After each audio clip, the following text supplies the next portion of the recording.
So I hope I've got a little bit more mojo going. I was kind of tired yesterday, you could tell, but this is an incredibly important lecture, one that I will follow up and bring up again and again. So let's go ahead and get started. We're going to be talking about the Great Awakening and the Enlightenment. So are we ready to begin? We're ready to begin. Roll them. Okay, folks. So the first thing we're going to look at here is the Great Awakening. Wake me up before you go. Don't leave me hanging on like a yo-yo. Wake me up before you go. I don't want to miss it when you hit that high. Wake me up before you go. Cause I'm not planning on going solo. Except you Wake did me go up solo. before you go. Take you dancing. Yeah, there we go. The late, great George Michael. And of course, not only the Great Awakening, but another intellectual, philosophical movement that goes with it, the Enlightenment. See it? Enlightenment.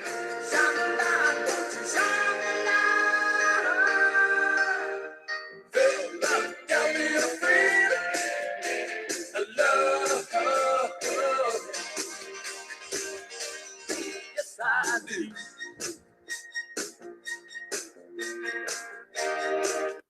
The great Elton John. An interesting thing, y'all, Philadelphia Freedom, where these ideas are going to culminate in a Declaration of Independence and a Constitution all coming together. Check that light. It is still glowing, just like the Enlightenment ideas. All right, so I've given you guys a little handout here. Let Mr. D go get that because he photocopied it and then he put it. Yeah, here we go. It's right over here. And I've got a little handout for you. So we're going to go over the dates of the Great Awakening. Notice it's 1720s to the 1740s. And so go ahead and put that. Please read that material that I have there and then answer the questions that follow. So you see it here, y'all. You got these ministers droning on. You got this dude over here yawning. And it got kind of boring. A lot of these sermons kind of things where they were more concerned about showing their brilliance and not really their attention to their I want to start to say clients, but basically to their parishioners, to the people in their church. They were droning on and on. How many angels can I fit on a pinhead? Well, I don't know. And stuff like that. To finally you having a guy like this, right? Outdoors. Well, that'd be safe today, right? You got your sermons. Man, people are just going crazy. They're loving it. He is a rock star. Big, big difference there because people weren't going to church. That's a big, big key thing. Okay, so what we get, y'all, is this great awakening of religious fervor, religious excitement. It starts in the early 1700s, okay? Some key things, and you're going to hear me say again and again. This is the first real movement that unifies, that brings the colonies together. We got these evangelistic revivals. And you'll see this again in the second Great Awakening, y'all, of the 1830s, 40s in America as well, too, except then it's going to take on more social things like women's rights, ending slavery, human perfectionism, and some things like that they're going to go after. Jail reform, prison reform, making things better for people. But what they're going to do is they're going to replace the sort of rational, intellectual, boring, I hate to say, sermons with much more emotional ones that are going to really reach the important or reach the emotional needs or answer the emotional needs of their church members. And of course, you've got this religious apathy. Now, Mr. D used to be apathetic, but now he just doesn't care.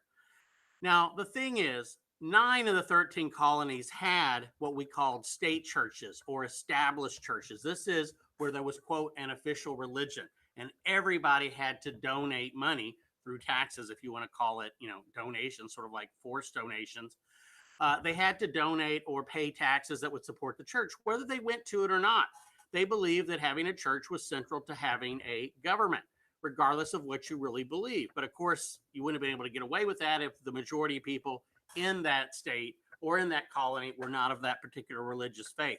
But kind of what happens, and I've mentioned this before, the first or second generations, man, they're all in. They're super excited about this faith. But as they have kids and their kids have kids, they're a little bit less interested. It just isn't the same for them as it was for them. And you guys have seen that. You guys maybe have found a friend that's found, God. They found some new faith. And like, man, this is great. You need to come to my church. You need to come to my mosque. You need to come to my synagogue. You need to come to my temple. It's wonderful. They get super excited about it. But, that might wear out, or it might wear out for their kids who didn't have that choice to pick that place. And so gradually, what had been religious faith, as it says here, becomes kind of formality, like, yep, gotta go to church today. Yep. And also too, people are going to start getting more interested in making a buck, secular interest, having a life here. So if you guys will look, you see some numbers here. Now, New England, remember, which was founded as a haven for the Puritans and Pilgrims, right? In 1720, 100 years after they'd come over here, 1 in 7 people physically were a church member, right? They attended regularly, they had been accepted. In the middle colonies, with a lot more religious diversity, like it had everything else, 1 in 15, right? That's about 6% or so. And it was the same in the southern colonies. So no real surprise there that New England had a little bit higher. But even that, y'all, was very, very low. So we're facing some real religious apathy. That is the context of the thing. And that's what you would write about doing this. So here we go, y'all. In the 1720s, you get Theodore Freilighuysen, right? I love the Dutch, you got that sort of like Flemish kind of thing going. Freilighuysen is a Dutch reform minister who comes from the Netherlands or Holland to become a pastor in New Jersey. Now, his sermons are different from the others. They're very emotional, very evangelistic, asking people to go out and proselytize and share their faith with people and not just, keep it all within. And he believed more in faith over reason, which is going to be interesting because we're going to talk about the Enlightenment later, which of course champions reason. He's going to invite another guy to come over here, William Tennant, and this guy is going to be a Presbyterian. All right, so that's a couple important ones to know. But the two, you got to know. One's an American, and one is an Englishman. Now, Jonathan Edwards, who you see here, right? This is more accurate view of what he looked like. In the 1730s, he is going to champion the Great Awakening in Massachusetts. And indeed, he's going to influence all of New England. Now, his sermons are pretty strong stuff, right? Listening to them, I get scared, man. When I hear people reading them, when I read them as we had to in my lit class back in high school, I'm like, man, I better go to church, man, because, the road to hell is paved with the corpses of unbaptized babies, right? That's in his sermon, actually. And then we got George Whitefield, who's like this rock star who comes over and tours. I mean, literally, he is on tour. They didn't have like the concert shirts back then, but they would have if he had if he'd been doing this a little bit later. Crowds of like 20,000 people. Now that may not seem like that much. That's about what what the old Summit used to hold for Rockets games. The Toyota Center is much bigger. But you're talking a good size amount of people, and there is no voice amplification, y'all. There are no microphones. There are no amplifiers. This guy had to yell, and you had to stretch to listen to be able to hear him. Now, Edward, y'all, and like I said, I've got some questions here for you guys to answer after doing the reading and that kind of thing. But his most famous sermon is going to be this one, and it's called Sinners in the Hands of an Angry God, right? And I say that in that way, y'all, because that is sort of the way today that we see a lot of these guys. He would not have talked that way, right?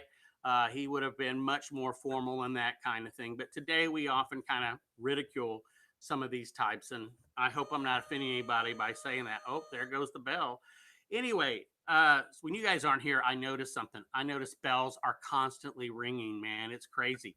But so I'm going to go ahead and play for you some of that Sinners in the Hands of an Angry God. Once again, Jonathan Edwards' most famous sermon.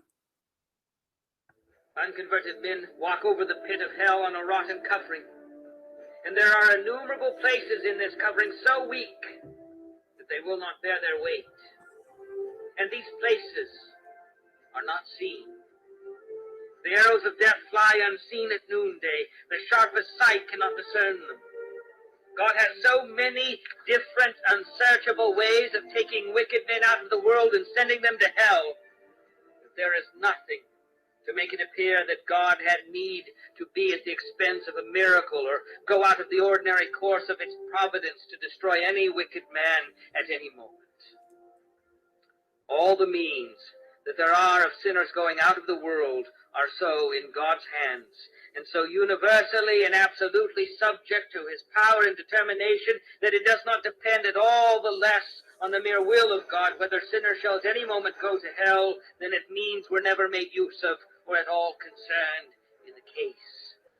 All right, that's just to give you an idea. At one point, y'all, he says God kind of holds you there as like a spider might hold a person in their web. Okay, it's pretty scary kind of stuff, and it was all about scaring you, wanting you to go back to church, wanting you to get baptized, wanting you to baptize your children, and to lead a good life. Pretty frightening stuff. And people came to his church, man. I mean, they loved it. Okay, it's like the early horror films or something. The descriptions that he came up with are amazing and terrifying even today. Now, George Whitefield, sometimes pronounced Whitfield, is the guy that you see in the picture coming up in here in just a second. As I said, he was like a rock star. Enormous crowds came to see this guy. And here you see that famous painting of him. You see this lady, she kind of always reminds me of a dog. Not that, I'm not trying to say about her appearance or anything here, but as a dog, because I used to, one of my dogs, when I would like say weird sounds or play weird music or like have a song that might have barking or something in it. Yeah, I listened to music that had dog sounds in it. But anyway, when it would go, my dog would go, kind of turn its head and look at me kind of strange. So she definitely is being hypnotized by this guy, right? Now, he really is going to help spread the Great Awakening through all of the colonies, not just in New England. He comes here, he tours, he mesmerizes his attendees with his sermons and revivals. Here you see him speaking inside, but more often, y'all, he would give these outside revivals for everybody to listen to. And even the deist, Ben Franklin. Now, deism is a term we'll talk more about when we talk about the enlightening. But a deist maybe believes that God exists, but they believe God doesn't do miracles, right? Or God stopped doing miracles. Basically, God is like the guy who started the clock. He wound up the earth, put the earth there, third from the sun, which he also put there. And then basically he chills and doesn't do anything anymore. That's what a deist believes, okay?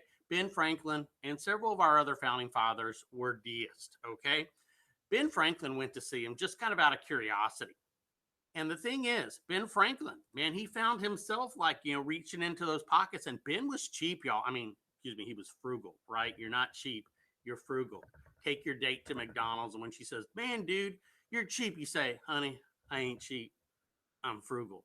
But anyway, Ben Franklin, very frugally, reached in and he got some money, and he had to put it in the religious coffers to be able to do so. All righty. So that shows you how powerful he was. So we got a lot of stuff to talk about. And so evangelicalism, make sure you look it up. That is a term you will see all the time. Now, the results of the Great Awakening. First of all denominations, that is, all branches of Christianity, saw growth. More people join. So you get more people going to church. It also is going to do something called democratizing the Protestant religion. In other words, everybody could be saved. Once again, I don't know about your religious faith or beliefs, or if you have any, that's none of my business. But I think today we have a much more, those of us that are religious, have a much more inclusive idea of who's going to heaven and who's going to hell and that kind of thing. I think it's a bigger set, so to speak. Man, it was a small set for them in the early days, at least for the Puritans. They believed everybody could earn or be given salvation. It wasn't just for those who God had predestined at one point or not. Remember that idea of predestination. And so, I mean, do you want to be a member of a church that says, hey, it doesn't matter what you do, you're already going to hell or somewhere in between, right? Or would you rather be a member of a faith that's like, hey, come to us, we'll get you the key to get you in, right? That's what you would want to join. Also, it's going to foster an anti-intellectualism, which is going to be interesting because just as this Great Awakening is kind of fading out, you're going to be also getting, though, this age of reason, this enlightenment coming to America. But what I mean by that is people are going to start maybe not paying attention to these intellectuals as much. They're going to belittle these educated ministers. Now, there are so many people, y'all, today that go by the term minister. Some are incredibly educated people who have master's degrees in theology, PhDs in theology. Then you have the people like, that sent in the little box top from the cereal with $20, and they're, quote, a minister.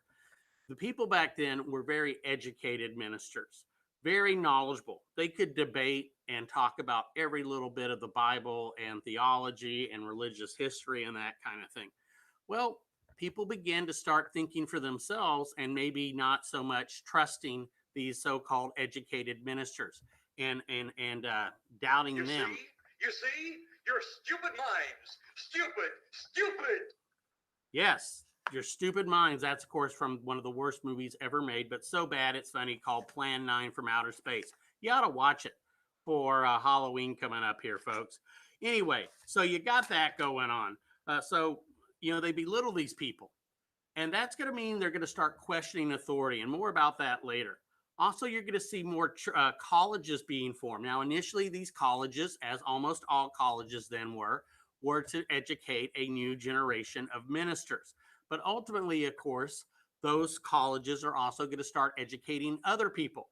They're going to help preserve this doctrinal purity. In other words, making sure people are all, quote, on the right page, saying a lot of the same things, because, there's going to be all these different theories and stuff out there, and they're going to want to kind of make sure that there is one that people are accepting. Now, as I said, by belittling these educated ministers, people begin to question authority. Now, if you question your minister, right, who is supposed to be sort of the middleman between you and God, maybe you'll start questioning the colonial governors that England sends. Maybe even, that's right, you might question the king. Just don't get enough bells, do we here? And as I've said before, this is going to be a very national and unifying experiences. As we've seen with yesterday's lecture, the colonies were very different in where they came from Europe, where they came from England, what religion they had, whether they had slaves or not, what kind of jobs they had, how much of social classes they had. We were very, very different, much more so in some ways, I would say, than we are today, with obviously some exceptions as far as there were more regional differences then, I think, than perhaps we have today. Of course, we have a much more diverse population in every way possible. But this is one of the first things that people all experience, like, hey, yeah, we had that too. Yeah, we saw that Whitefield guy. Yeah, he was really, really interesting. Okay. And of course, one of the big things that's going to come out of this is colonial colleges. Now, I've given you this little graph, or not graph, but this little table here for you guys to look at. And as you guys look here, there were only 3 colleges in all of America before this Great Awakening. We had Harvard, right, which was called Congregational. That's what had been the Puritans, of course, in Cambridge, Mass. William and Mary, the great college, because it was like the only college in the South. All right. It was Anglican Church of England in Williamsburg, still a great school. And then we had Yale. Now, notice, all of these were created, y'all, to educate ministers, and 2 of them were to educate Puritans. And of course, no accident that they are in New England. But then, boom, 4, 5, 6, 7, 8, and 9 are all colleges formed during the time to educate various types of ministers. The Presbyterians in New Jersey, right? More Anglicans in what becomes New York. It was called King's College, but after the Revolution, we didn't want to call anything King's College, so it became Columbia. Brown to educate Baptists in Rhode Island. Rutgers for the Dutch Reformed Church in New Jersey. And Dartmouth, yet again, another puritanical Congregationalist church in New England's New Hampshire. Okay? Only one of these churches, the College of Pennsylvania, now Penn State, was non-denominational. In other words, it was not set to educate any particular type of minister. It's actually going to engage in teaching people things like not trades, but how to be a lawyer, how to be a doctor, other things than being simply a minister. And it's going to be way ahead of its time. And naturally, Ben Franklin is going to have a lot to do with its early days and founding. So, is this all successful? Well, when we look at this graph that Mr. D has included here, you can see that the church membership really grows. Okay, with all those Congregationalist colleges, no big surprise. The number of people becomes over 500,000 people there. Anglicans become our second largest religion, mainly in New York and mainly in the South, right? Quite a few in Pennsylvania, but also we have Presbyterian, those Scotch Irish people, and people in New Jersey. The German churches, mainly Lutheran, the Dutch Reformed in New York, Quakers, where they could be accepted, Pennsylvania and Rhode Island to a lesser extent. Your Baptist, mainly in Rhode Island. Roger Williams is an early leader of the Baptist Church. Your Catholics, sadly, unwelcomed in most places, except, of course, for Rhode Island and to a lesser extent, Pennsylvania, and where they originally had been supposed to be, which was in Maryland. Your Methodist. And finally, we had a very young Jewish population, or a very small Jewish population, mainly focused in New York. Okay, and there still is a very large Jewish population in New York to this day. But we're going to see, so these are the Christian faith, and then, of course, the Jewish faith as well here, too. So you got about basically a population of 2.5 million people. All right, membership is about 1.9 million. So on the whole, y'all, now about 74% of Americans were church members or members of their synagogue. Okay, really big difference. So compare that to the other. So AP might give you something like this and say, okay, explain it. What happened? Why did this happen? Or what was this the result of? And of course, the Great Awakening and the fact that it answered the emotional needs of the people and made some important changes. All right, folks, so we're back for the second part. That's right, the second and last part of today's great lesson. And we're going to be talking about the Enlightenment, right? Get it? Enlightenment. And so as And the answer was plain to see, 'cause I saw the light in your eyes, in your eyes.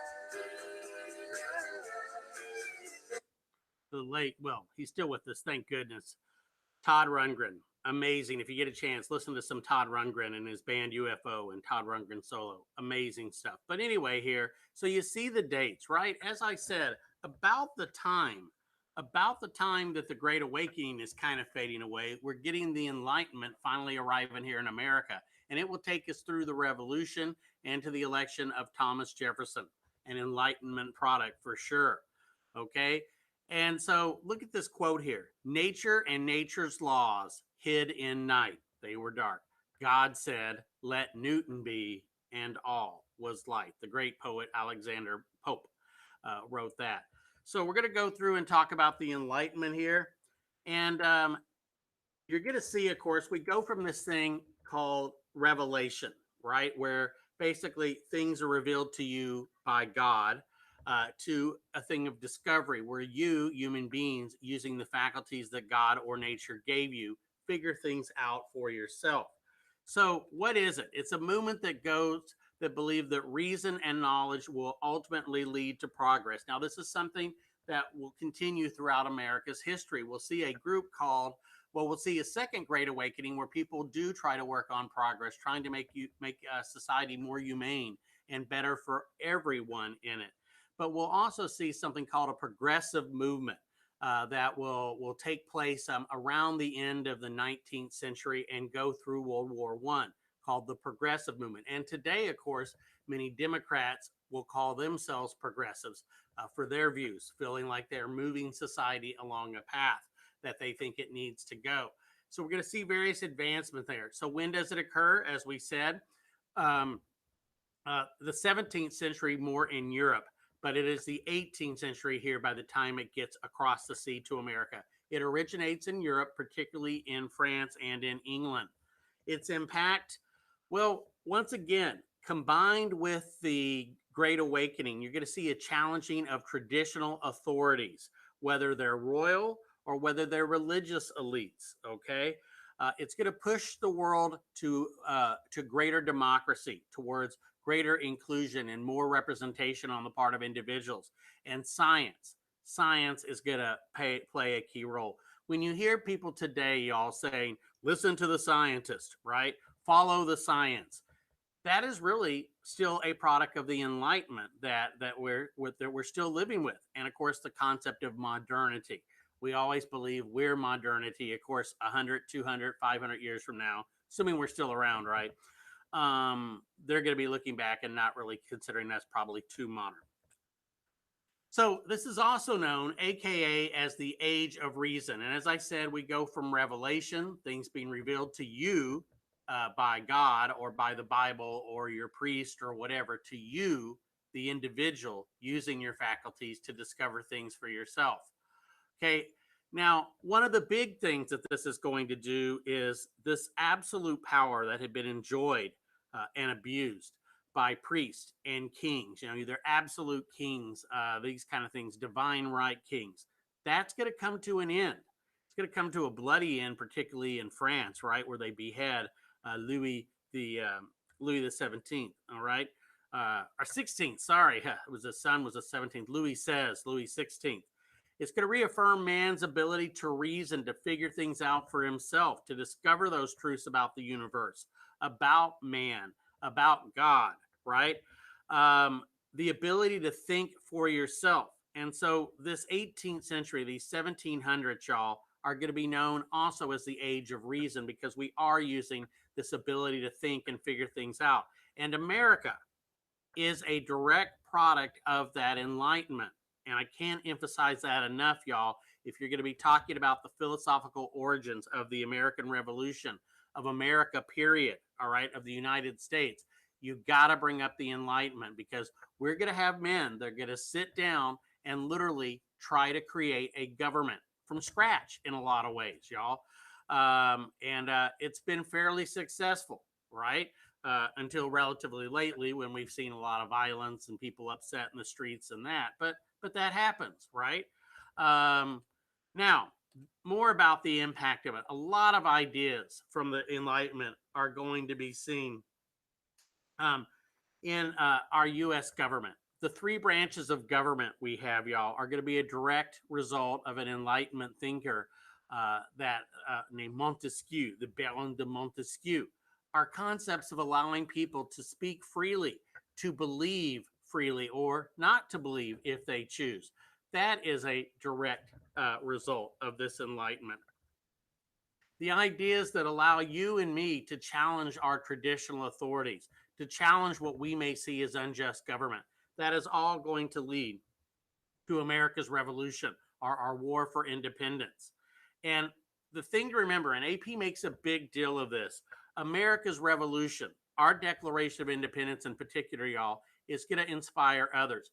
Whether it was the French Revolution, which turned very bloody and went and came out very differently than America's, or revolutions such as those in Haiti by Toussaint Louverture, right, who leads and creates the first Black Republic in the New World when he overthrows the French, or helps overthrow and begins the movement to overthrow the French in what is today called Haiti.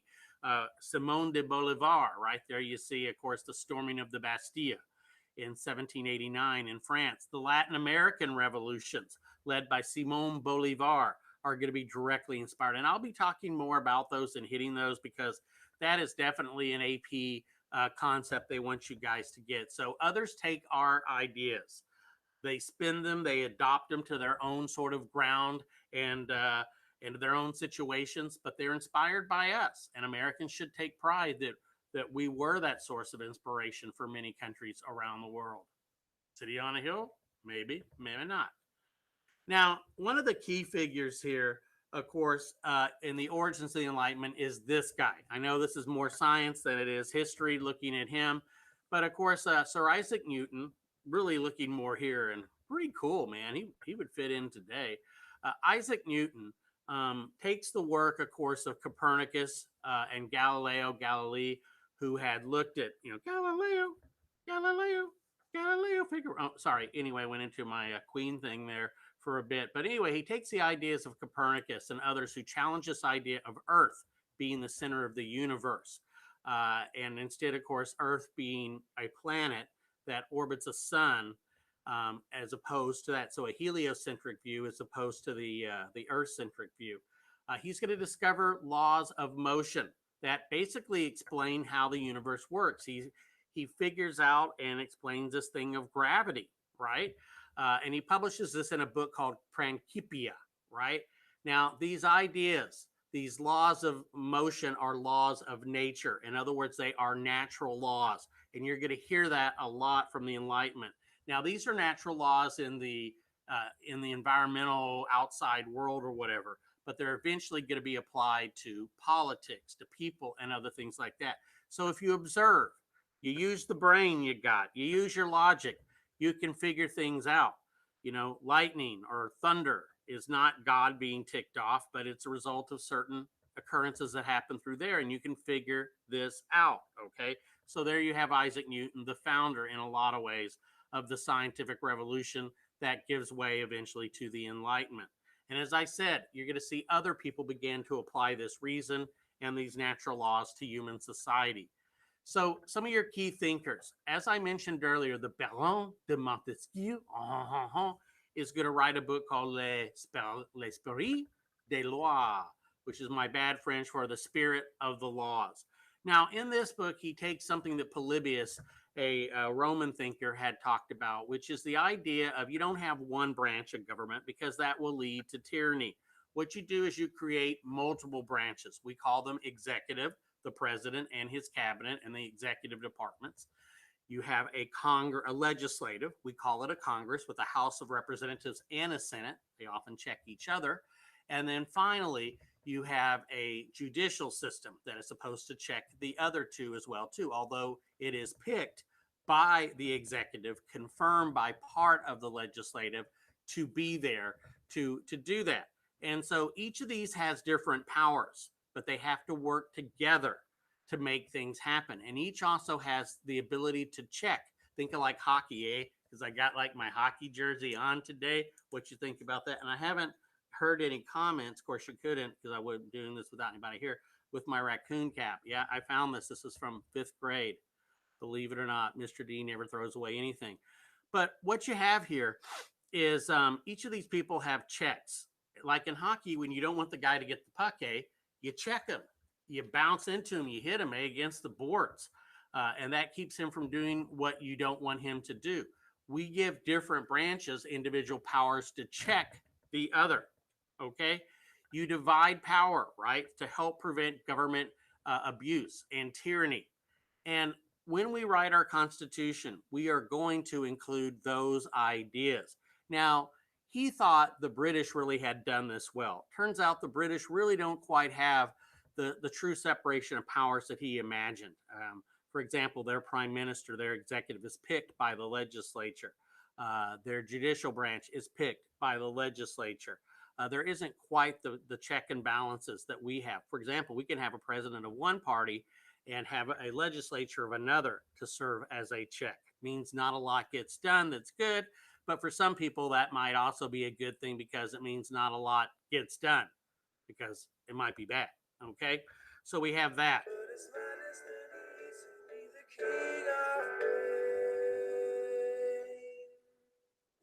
That's right. Thomas Paine, the king of pain, a forgotten figure. And this guy is fascinating, y'all. His whole life is absolutely amazing. And what's kind of sad is Americans don't really remember him.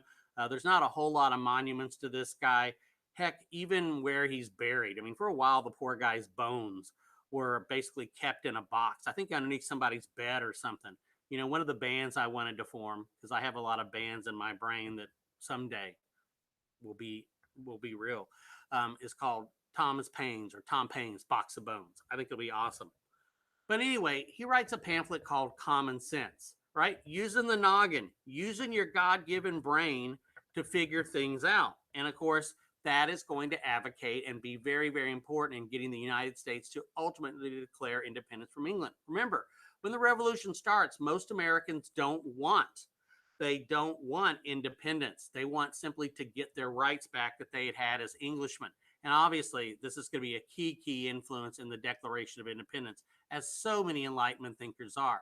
Then we got John Locke, and I may put it together a separate video, y'all, that I made a few years ago, or PowerPoint for you guys on John Locke. I had to read this guy a lot in my political theory classes in college because that was sort of my minor besides history. Oh, yet another bell.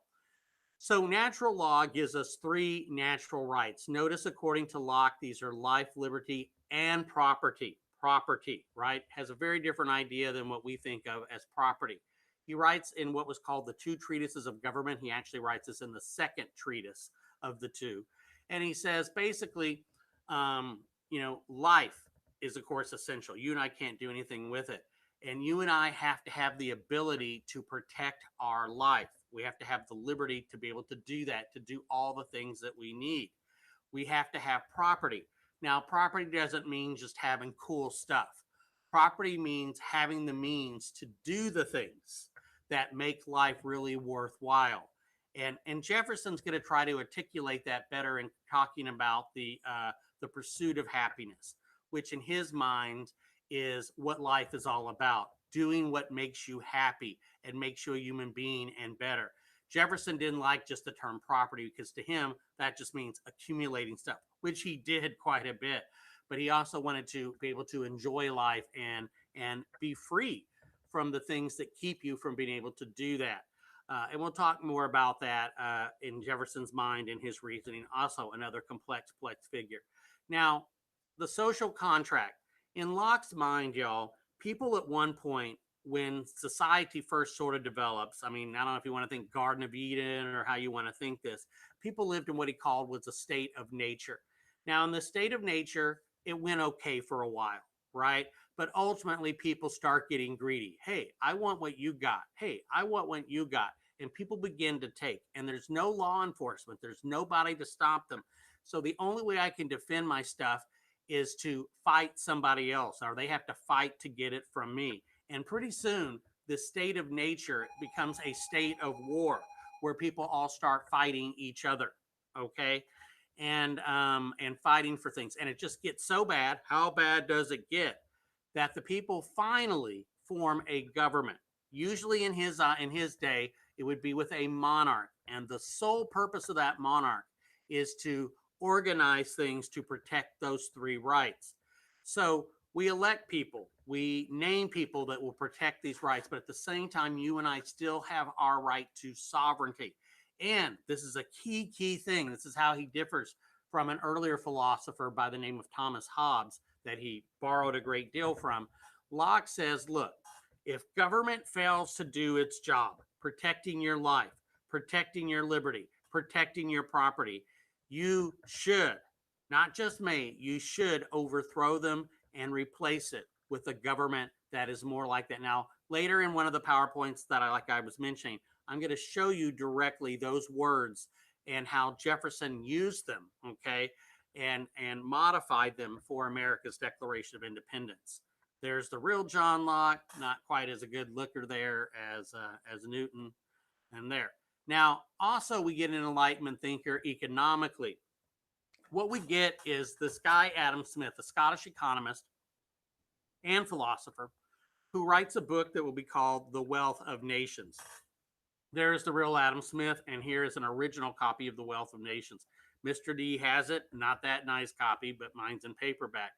But basically, this book, which comes out in 1776, no accident, right? He basically says it is the job of the government to really not interfere in business. If government does interfere in business, its job is to create create a fair playing field, right?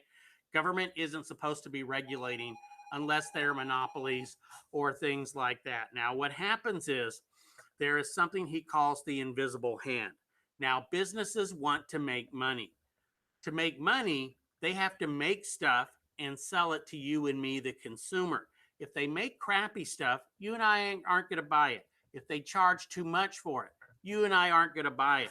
So what happens is, invisibly, this happens. You and I, the consumers, we only have so much amount of money, right? We only have so many resources. We're going to be careful. We're not going to pay more than we have to. We're going to shop around. We're not going to buy crap if we can get something better. And so what happens is by us basically being voters and saying, I'm going to buy this product over this product. We are telling businesses, this is what you need to make, this is what you need to charge. And as a result, companies have to compete against each other.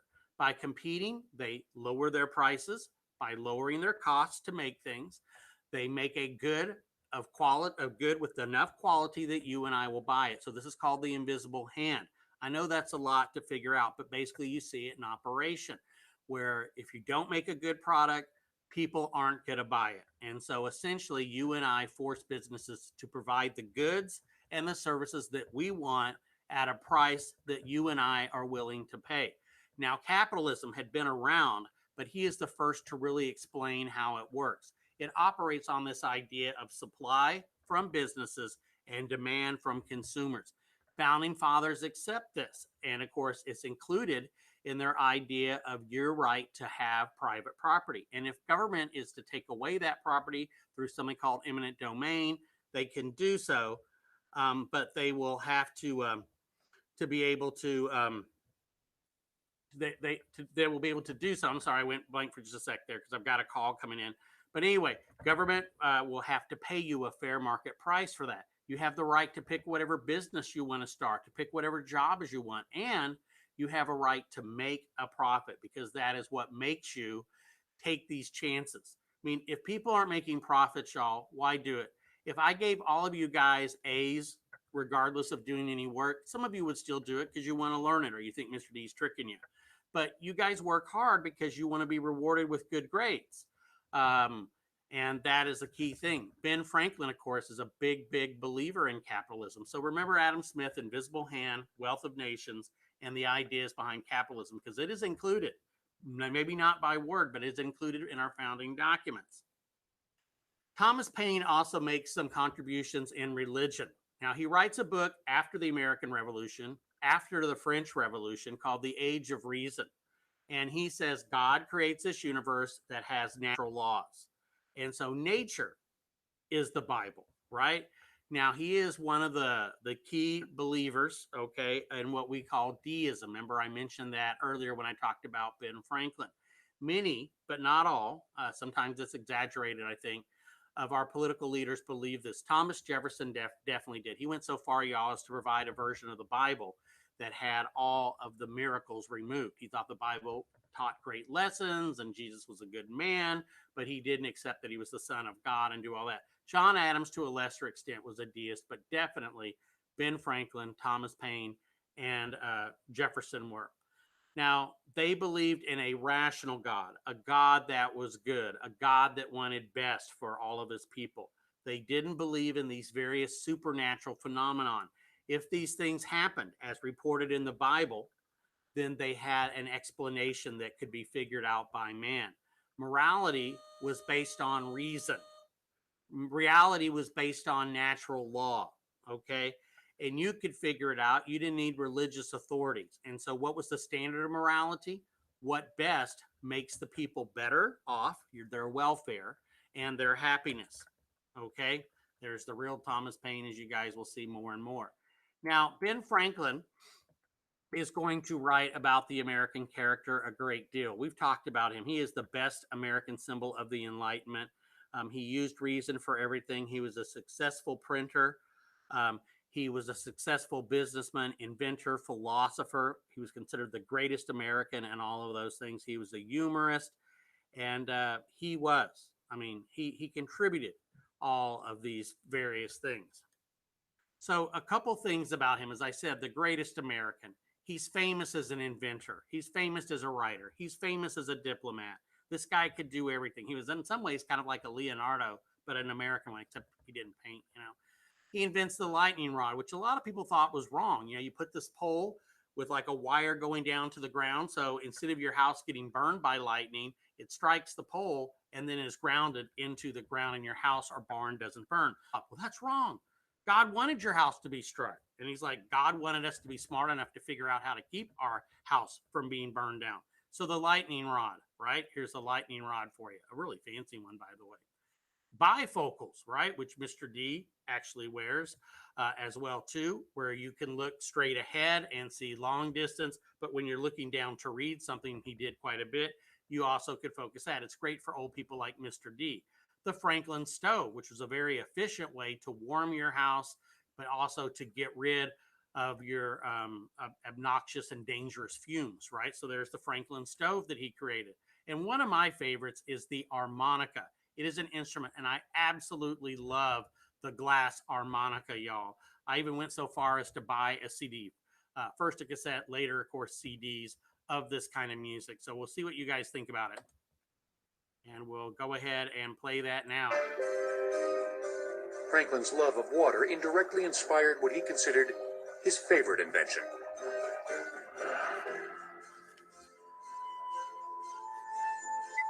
While living in England in 1757, Franklin attended a concert in which a musician performed melodies on the rims of wine glasses.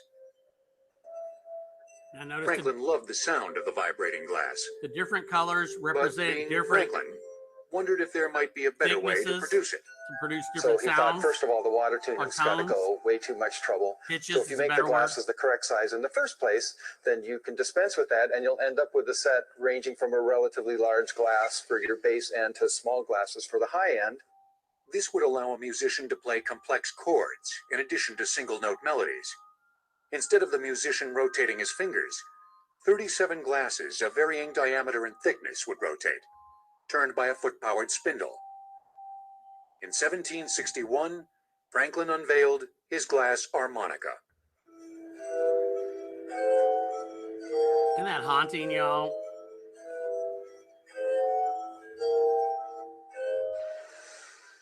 Its ethereal sound created nothing less than a sensation in Europe. Marie Antoinette played the instrument. The famous German physician Franz Mesmer used the harmonica's heavenly tones to mesmerize his patients. Where the term comes from, mesmerize, from mesmer. The instrument also mesmerized a young composer. Mozart's first exposure was actually at Mesmer's house. The Mesmers and the Mozarts were friends. Mozart wrote 2 pieces for the glass harmonica, including this one.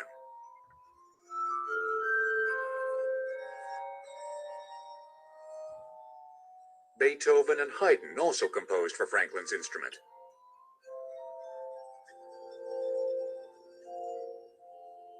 Franklin himself excelled at it. He took one with him often when he traveled. He brought it back to Philadelphia. There's a story that his wife Deborah woke up one night and she heard the music of the harmonica. It was Ben practicing, and she assumed she had died and gone to heaven. Wow.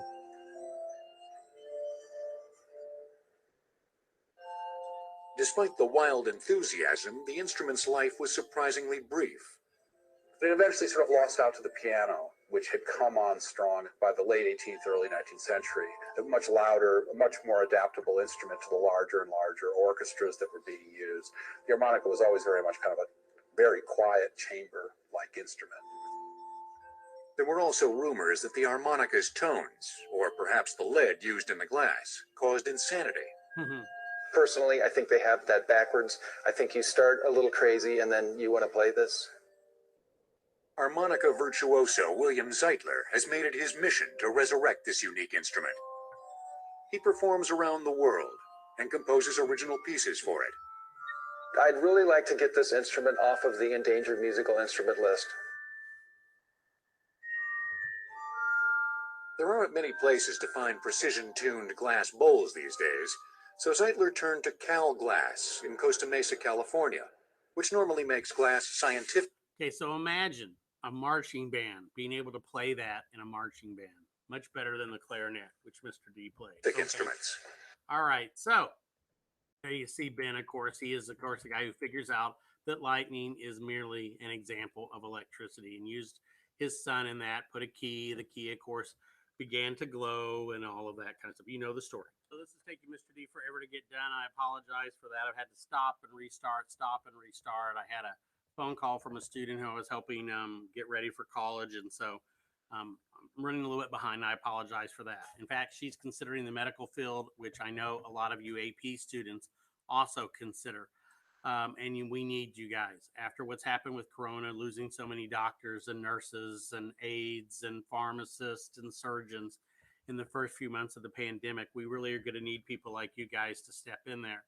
So medicine, before the Enlightenment, even through the Enlightenment, really up until the 1850s or so in America, it's going to be somewhat backward. It's kind of backward around the world, and it had advanced very, let's just say, slowly, if indeed at all, right? Doctors were often just simply interns. And by that, I mean they simply associated themselves, hung out with other doctors, learned their craft from them. They watched when a doctor diagnosed stuff. When a patient came in or when they went to visit a patient, as they often did in those days, they would figure out, well, what the heck's the matter with that guy? What's the matter with this lady? And they would then diagnose it and then give them or do something. And they kind of made a note of it, literally or maybe mentally, and learned, okay, that's what I do. And after a few years of this, they were supposedly ready to be a doctor. What did that doctor prescribe? What did that doctor mix with things to treat things? Did it work? And so if there were medical schools, they were sort of a joke, y'all. They were not very, very good. Doctors themselves were often called leeches by people.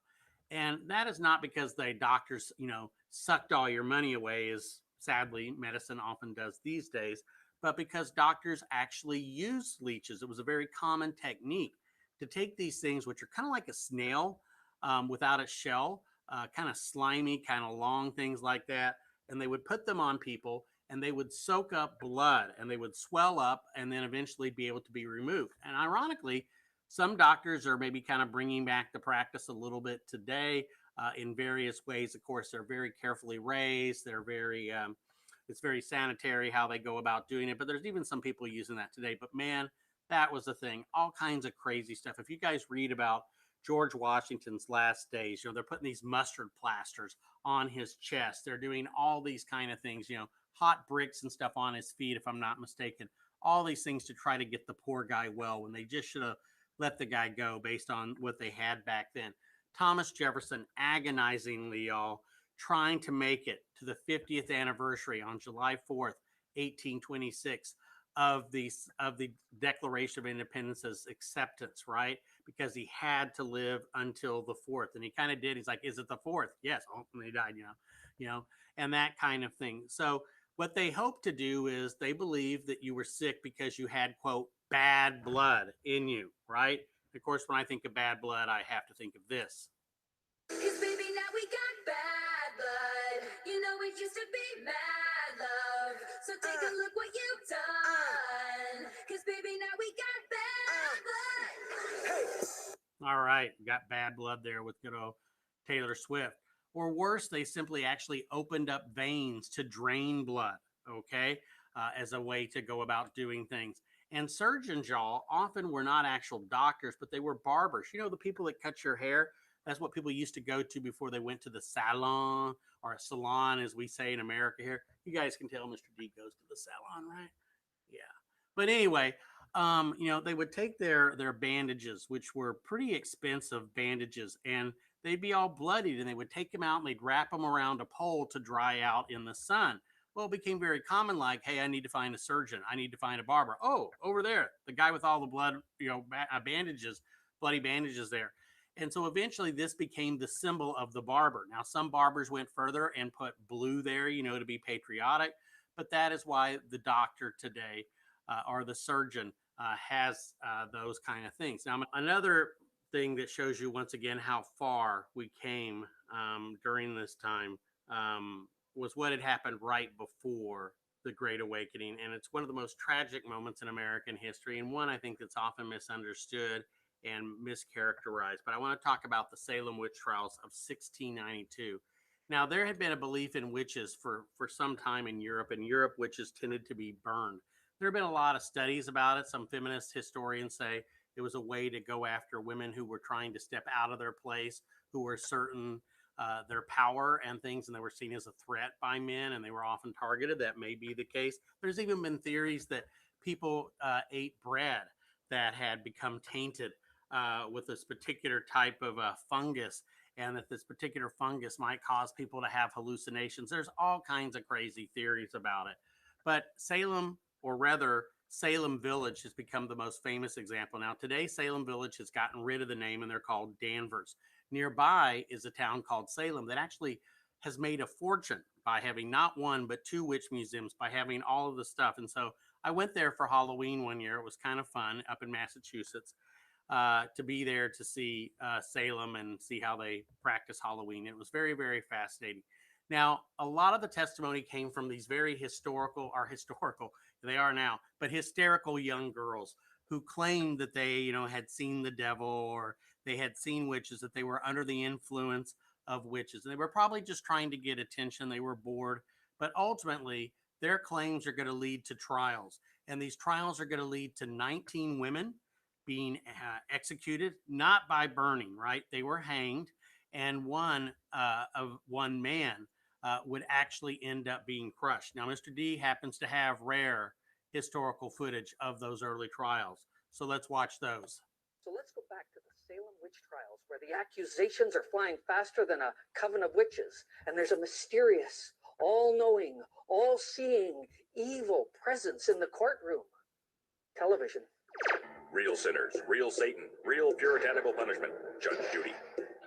The Puritan plaintiffs, Ann Putnam and Abigail Williams, are accusing Sarah Good of Salem Village of witchcraft. They say they are bewitched, bothered, and bewildered, and not in a good way. The defendant, Sarah Good, is denying the charges, claiming she has never practiced witchcraft or even attended a Cosmos cotillion. Okay. Now you two girls say you were bewitched by the defendant. Yes, Your Honor. And it's by that witch over there. Hold on. What exactly did she do to you? She made a pact with the devil to torment us by giving us fits of agony and like crazy talk. That is so not true. I have never even met Satan. She's even on a first name basis. These girls are part of a conspiracy against me. Hold on. I am being framed by a bunch of babbling teenage girls. Did somebody tell you to speak? No, but You have a gavel in your hand? no, ma'am. Call me Your Honor. No, Your Honor. That's enough. When I say you can speak, you can speak. Then you can present your lies. Until then, no, you're finished. You're finished. Now, as for you girls, I don't know what you've heard about in other witch trials, but you can't just go making wild accusations that someone you don't like is a witch. In this courtroom, we make decisions based on a little something called evidence. You understand? Yes. Yes, Your Honor. Yes, Your Honor. In a case involving supernatural powers, we rely on something called spectral evidence, which is defined as evidence indicating invisible specters have launched satanic attacks on the victims. Now, good wife, good.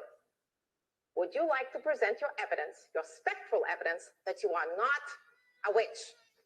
I got some. I'm not interested in your papers, good wife, good. We need hard evidence here. Now, do you have any spectral evidence? Or not? I'll take that as a no. Okay, how about you two? Yes, we do, Your Honor.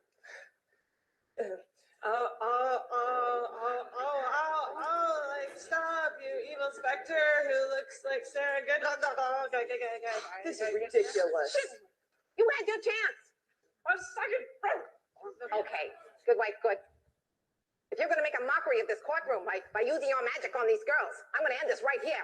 If I for the plaintiff, defendant will be hanged. Dead witch walking. Yeah, it was about that bad. Oftentimes, y'all, these women would be brought in. They would be shaved everywhere, and they would be inspected for particularly what was known as the witch's teat. And it was like basically supposedly something where the devil would come and be able to suckle from these believed to be witches. So they would inspect them all over their bodies. And some people believe it was almost a sexual thing for some of the people to be doing this kind of thing. Now, if they picked or pricked it with a pin and it bled, it was okay.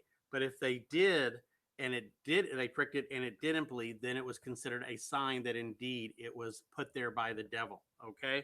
So crazy, crazy stuff, y'all. 19 were hanged and one man was crushed. They were not burned.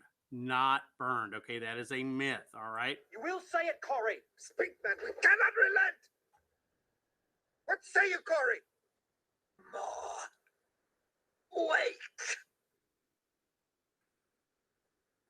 Lay on.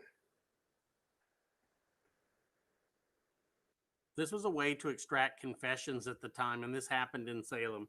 Corey, by not entering a plea, would be able to hang on to his property, because if he said he wasn't a witch and he was proven to be a witch, he would lose his property.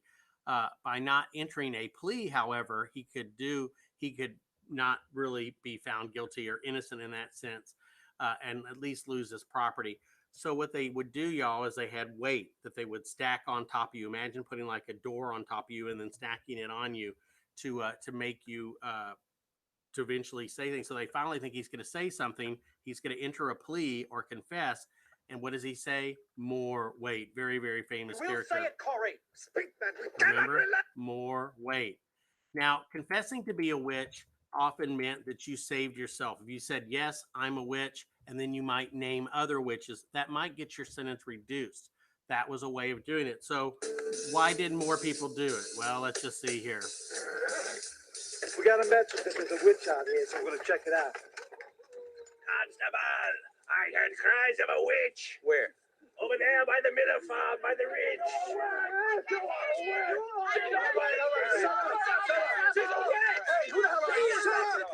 Good sir, this woman is the spawn of Satan. Liar. Hang on a second. First of all, who are you? Okay.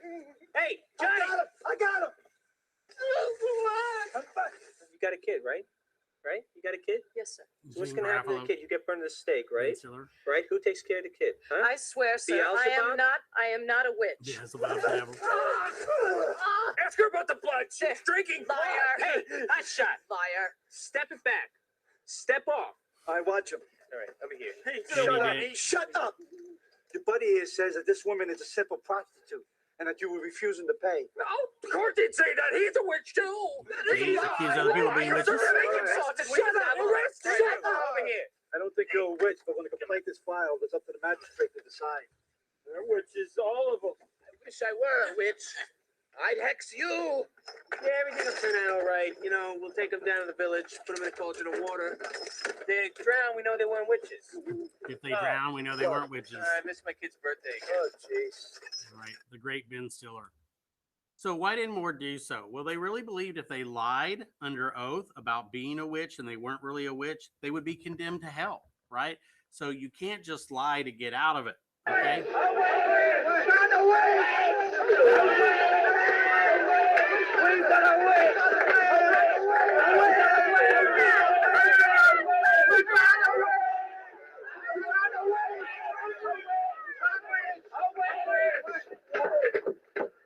We have found the witch. May we burn her? Burn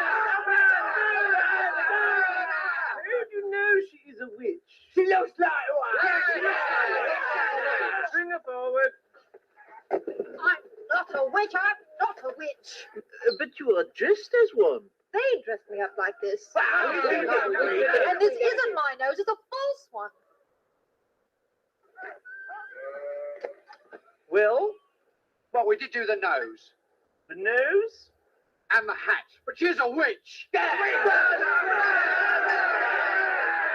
you dress her up like this? No. No. Yeah, a bit. She has got a wart. What makes you think she is a witch? Oh, she turned me into a newt. A newt? Got better. Burn her anyway!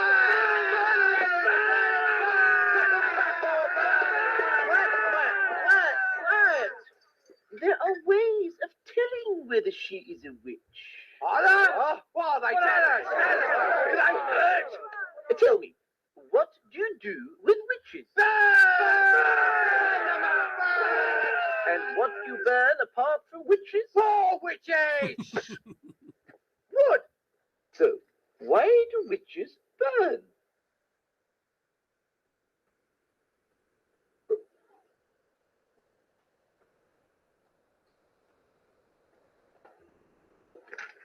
Because they're made of wood.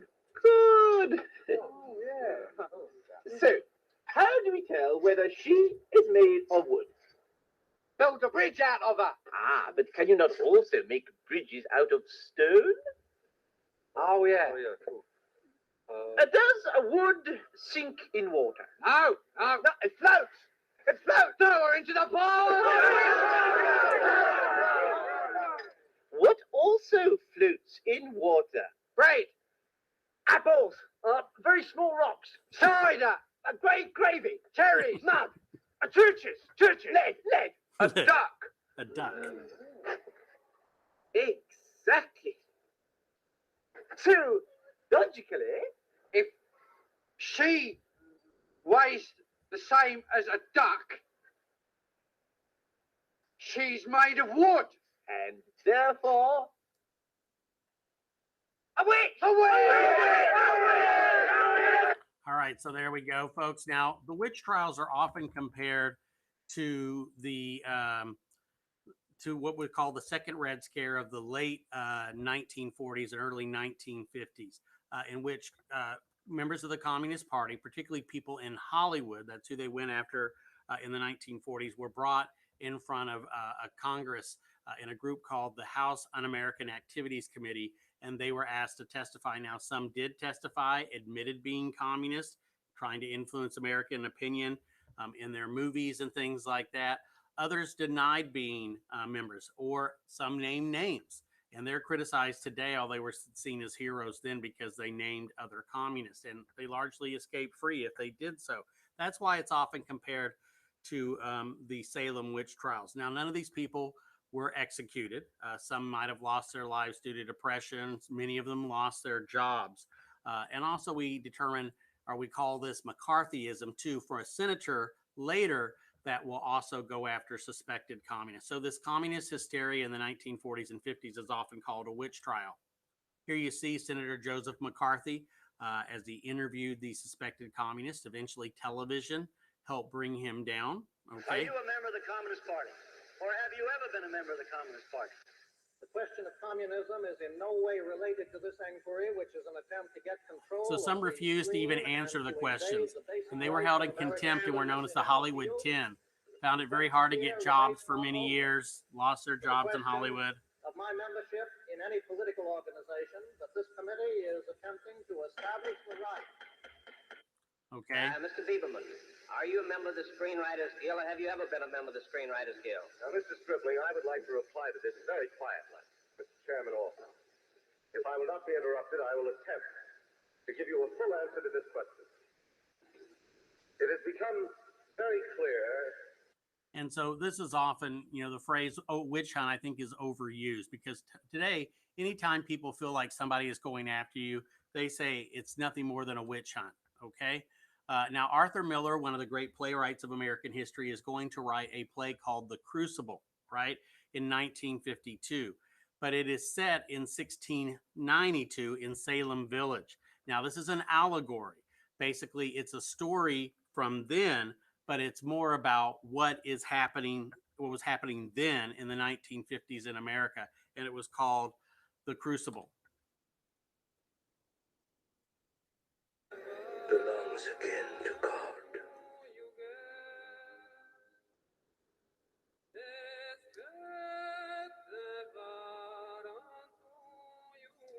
Theology, sir, is a fortress.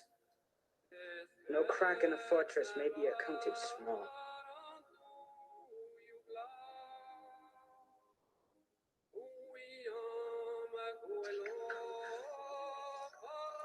So you get a chance to see the movie. It's a good movie, and you see them wrestling with it, and ultimately what happens to some of these folks. There you see Giles Corey, and ultimately the sentencing.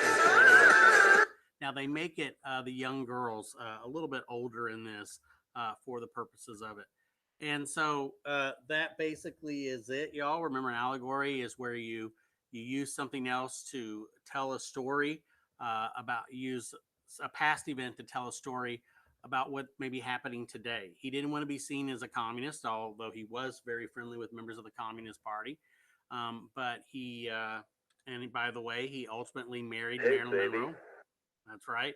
Give people like me hope, because when I see a nerdy guy like him hooking up with Marilyn Monroe as a kid, I saw that. I'm like, ooh, maybe there's a chance for Mr. D. And with that, y'all, I will end today's lesson, okay? And leave it at that. This is a witch hunt and it's a disgrace. That this This has nothing to do what they started out looking for Russians involved in. And so there you see President Trump using the term witch hunt, which, like I said, Democrats or Republicans, people today overuse the term anytime they feel like they're being attacked. But let's remember what the real witches went through. They lost their lives, okay, over this this crazy accusation. So be maybe a little bit more carefully in evoking the term witch hunt, okay?